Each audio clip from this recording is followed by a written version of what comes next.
Let's return to This Week in America. Here's your host, Rick Bratton. Welcome back, everybody, coast to coast and beyond. You're listening to This Week in America. My True Love for Farming by Chris Brettell is based on a real-life story. It's the story of Chris's childhood, his experiences, and what he's been through. Despite a poor education and not being able to spell, Chris always had an interest in writing. He kept a diary, a daily diary supplied by the National Union of Railwaymen during his employment at British Rail. And when he started a landscaping business in 1980, he kept a diary. In 1985, he decided to further his education. His teacher was impressed with his writing and encouraged him to write about his early years, family, and farming. Well, despite his challenges, he wrote and published his autobiography, Recollections of His Life on the Railways and Being Self-Employed as a Gardener. It was always his dream to have a real farm of his own, but life had other ideas. Chris Brettell, author of My True Love for Farming, joins us via Skype from the United Kingdom here on This Week in America. Chris, welcome to America and the program. Yes. Hello to everyone. Thank you very much. Looking forward to telling your story, which you do in My True Love for Farming by our guest, Chris Brettell. Chris, talk about when you decided to write the book, how it all started. Let's go back to that moment when you decided, my teacher's right. I do need to write my story. When did this begin for you? Well, as explained, I like to think is when this lady teacher said to me, everything I was speaking about, she said, that could be of great interest to everybody. That was her words.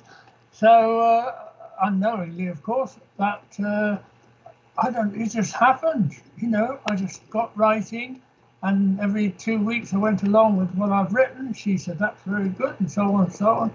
And so it went on. But there we are, 70,000 words later.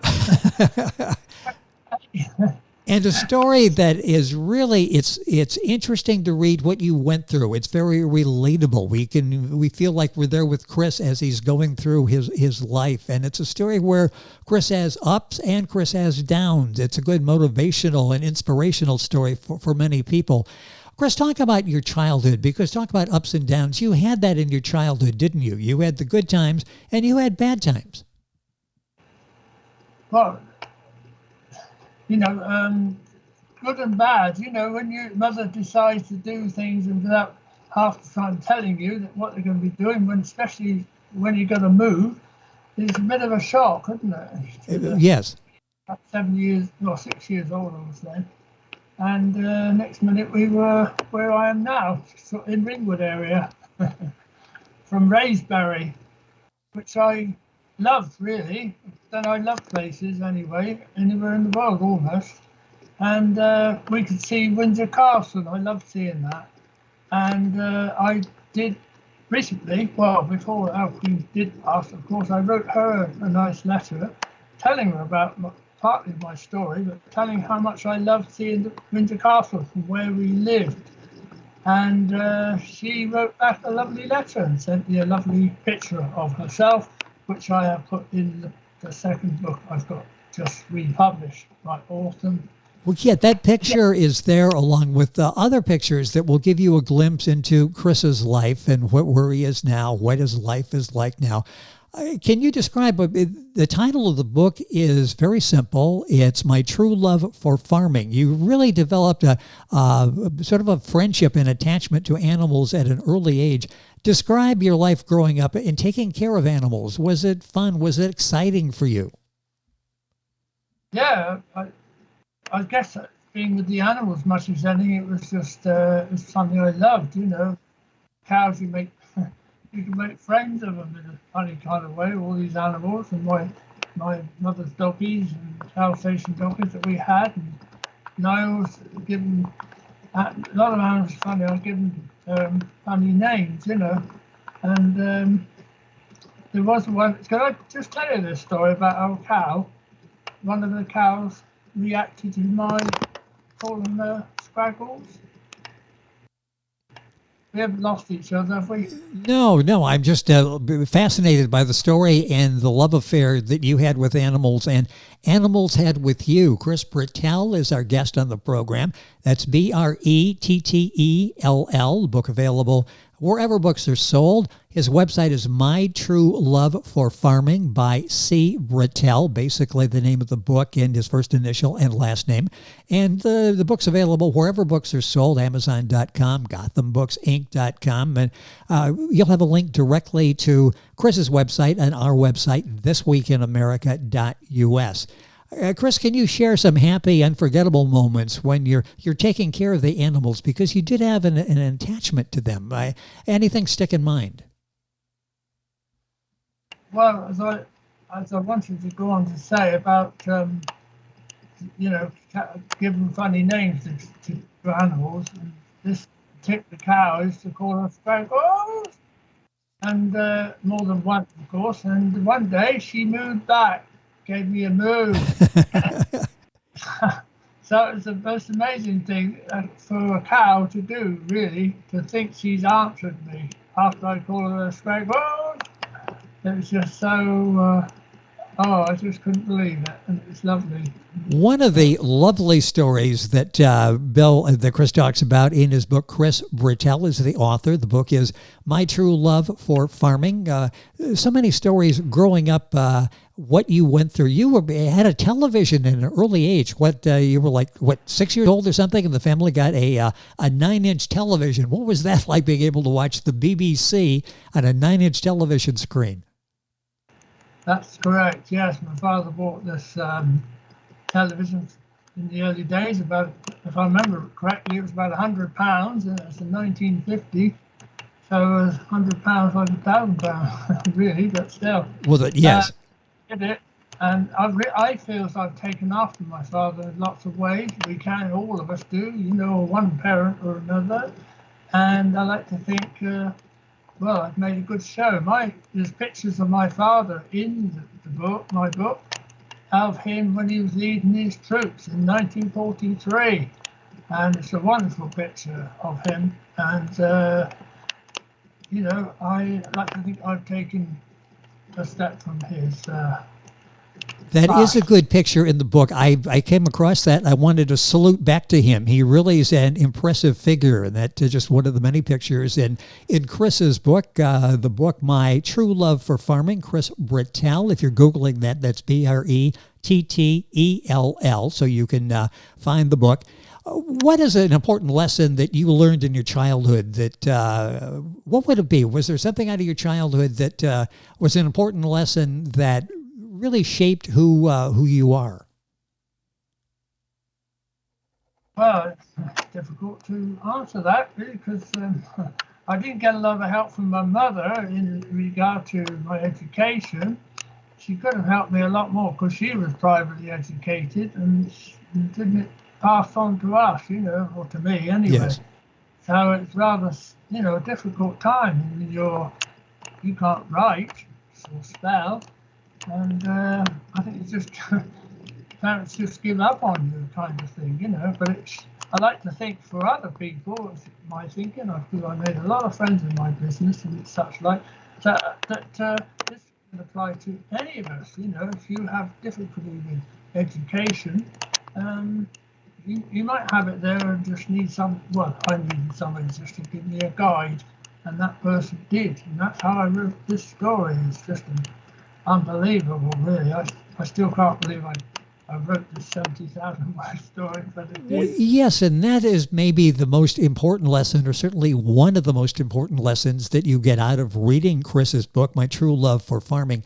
What you had to overcome. I mean, it's later in life. Most people feel this is my lot in life. I'm just going to go with it. You went back and decided, with the encouragement of the teacher, that I'm going to go back and learn this and be able to communicate through writing. And you've done that, and you've published the book, which is an international book receiving a lot of acclaim. And then you became a father. Talk about that. I love the sections in the book where you talk about maybe the firstborn, being a father, that responsibility, how important that was to you. It changed you a lot with that firstborn, didn't it? Yes, I suppose I never thought it would happen, really. If anything, because of my situation, I was almost opposing to having any children. I thought it was better if we didn't, you know. Yes. Well, I think the Almighty took part in this. This is my feeling that changed that completely, because that's a wonderful experience when I knew my son had been born on the 17th of August 1967. So, and two wonderful daughters after that later, you know. So, no, I'm blessed with my children, and I've had a wonderful time with my children. And that's a delightful part of Chris's book when he talks about that and seeing his son for the first time, and what parents go through, all of the different emotions that Chris brings to life in his book. When you became a father, everything changed for you. And you mentioned a time in the book that there was a real life-changing experience when your son, Kevin, got terribly sick. Talk about that, how difficult that was for you to go through that period when Kevin was really sick. Yes, we really, it's a terrible time. You know, like us all, we don't forget them bad times. And I didn't want to lose my son, honestly. And it almost brings me to tears now thinking about it. But and it would. That's a real emotion. I don't know how you would go through that, and you did, and talk about getting through that, and talk about Kevin today. Well, I guess like a lot of us do. I speak for all of us. I keep saying. You think, well, we're going to try and get through this. We were financially hard up as well. It didn't help. Mother didn't help us at all. I was milking the cows and what have you. Awful. And we just kept going. And luckily, the tide did turn. My sons began to react to their treatment, and he recovered. And it's quite a while before. I think we lost about 3 weeks altogether. And it's an expense we could have done without, because Southampton from Formark was a long way. Yes.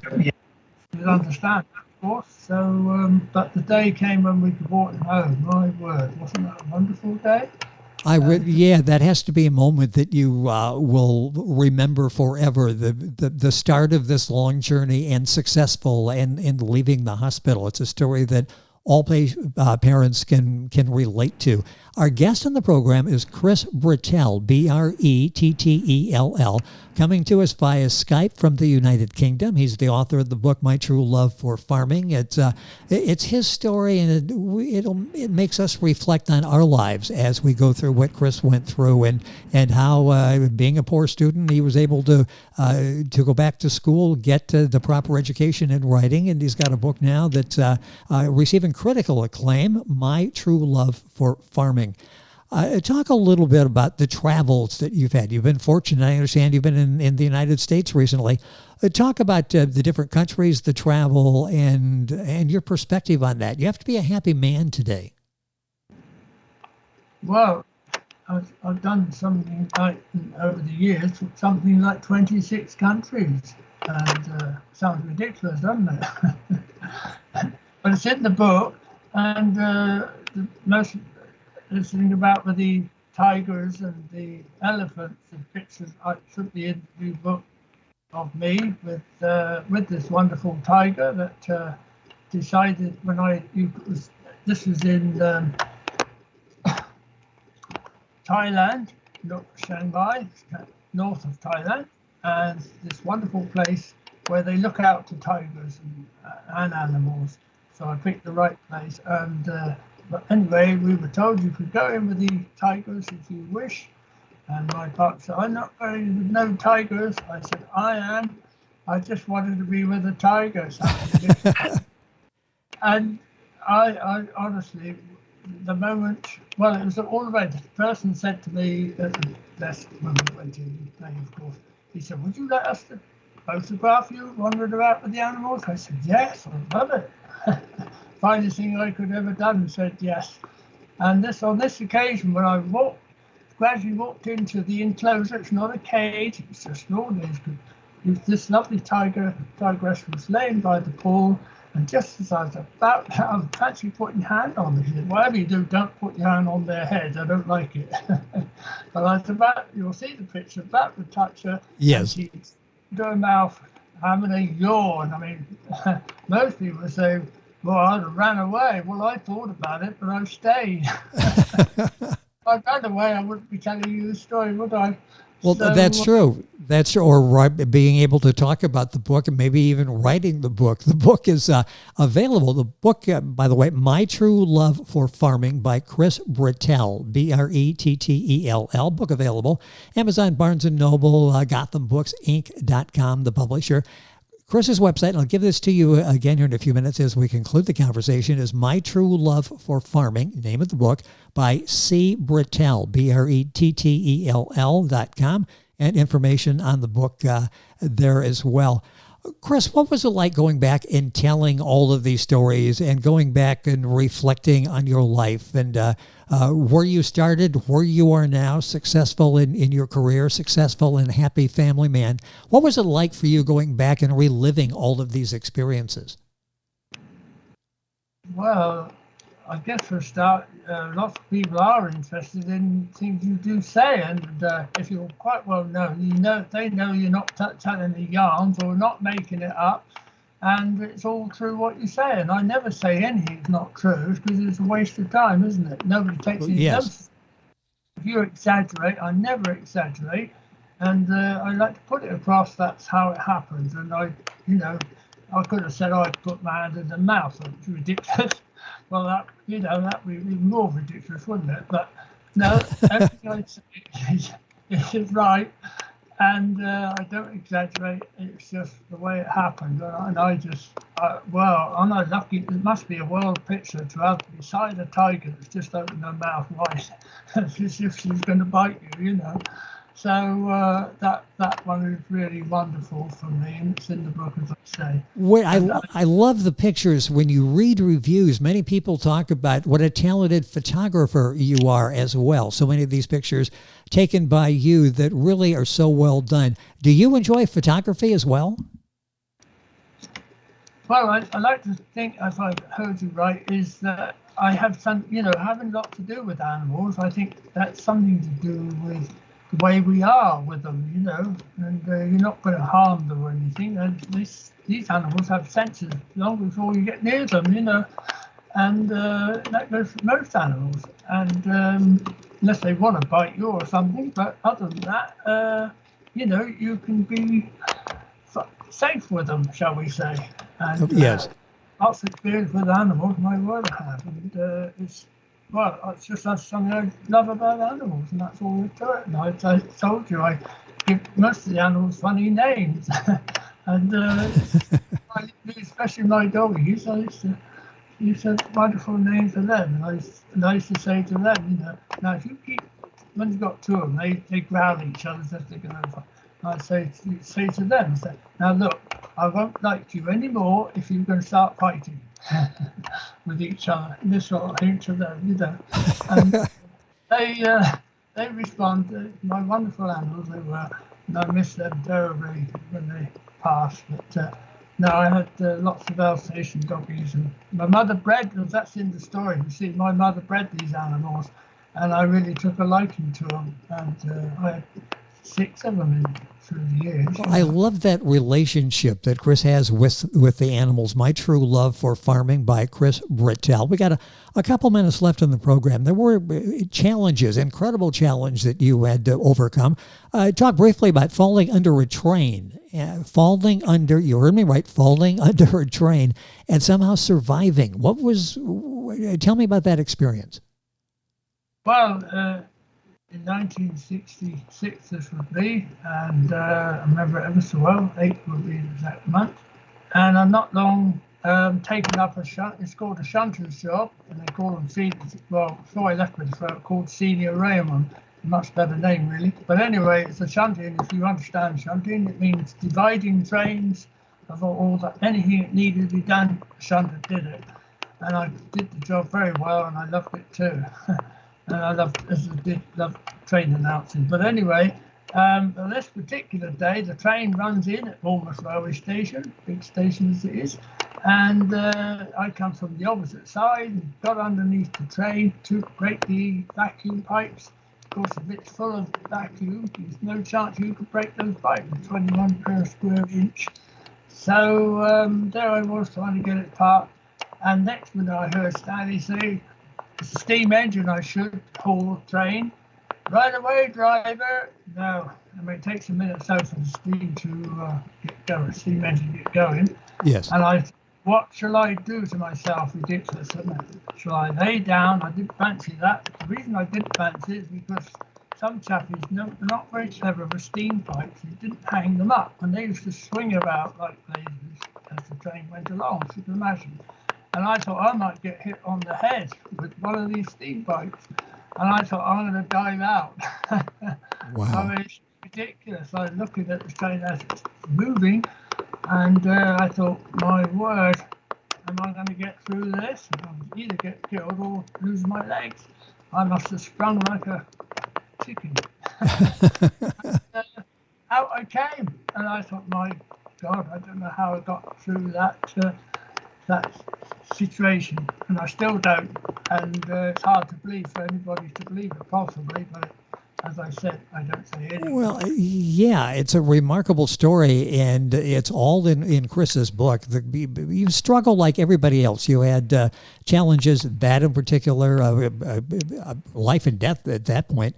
Struggling with house payments, working long hours, coping with national crises, which you had to do with the petrol rationing over there, and all of that, and then going back and finding your love in writing, in telling your story, in being a family man. It's all there. It's a remarkable story, a story well told by Chris. Chris, it's been a pleasure having you on the program via Skype from the United Kingdom. We stretched This Week in America and beyond. We're going beyond for this interview. Thank you so much for being with us on the program. Thank you. It's lovely speaking with you, Rick. And I love America because I was just visiting Elvis Presley's home not 2 weeks ago. So that's my nearest time leaving America. Well, that's a good place to visit, and you're welcome back anytime in America and on the program. Our guest is Chris Brettell. That's Brettell. Book available at Amazon, the publisher, GothamBooksInc.com, all of the usual places. And Chris's website is My True Love for Farming by C. Brettell, Brettell.com. You can link on directly to Chris's website by going to our website, thisweekinamerica.us, and get information on the book and be able to purchase it there as well. You're listening to This Week in America, and we're back on today's program right after these messages. This Week in America is online. You can visit our website, thisweekinamerica.us. Scott Pinkerton, associate producer of This Week in America. Jay Anderson, segment producer. Ben Watson, webmaster. Otto Bechet, director of engineering and TV production. This Week in America produced and is a trademark of Blue Funk Broadcasting, LLC. For information on all of our guests and to listen to this week's show, our website again at thisweekinamerica.us. And I'm Sean Bratton, executive producer of This Week in America.